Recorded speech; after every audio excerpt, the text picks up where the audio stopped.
Pasientimiz 12 yaş. Göründüğü kimi esvaris skalyoz, açıqlığı sola baxan 11 tarakalda, açıqlığı sağa baxan 26 bucaq, kob bucağı lumbarda və çiyinlərdə fərq, sinə batıqlığı. Biz karsetsiz nəticəmizi sizə təqdim edirik.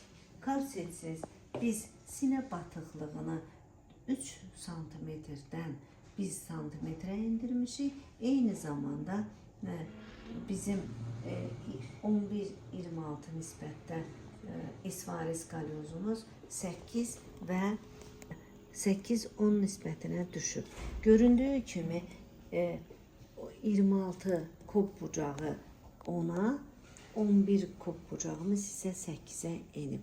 Amma biz hələ sinə batıqlığı üzərində işimizi davam elətdiririk.